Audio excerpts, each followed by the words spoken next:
नमस्कार, मी रेखाच किचनमध्ये तुम्हा सर्वांचं मनापासून स्वागत करते।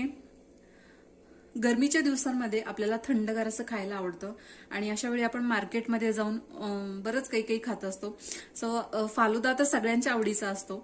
तर असा फालुदा आपल्याला घरच्या घरी कसा बनवायचा हा आपण नेहमी विचार करतो, पण कमी साहित्यामध्ये आज आपण बघणार आहोत झटपट असा तयार होणारा फालुदा, जो की सर्वांनाच बनवता येईल आणि मस्त असं तुम्हाला कौतुक देखील मिळवता येईल। सो अशा प्रकारचा झटपट तयार होणारा फालुदा कसा बनवायचा आहे यासाठी आपल्याला साहित्य काय लागणार आहे, चला तर मग बघून घेऊया।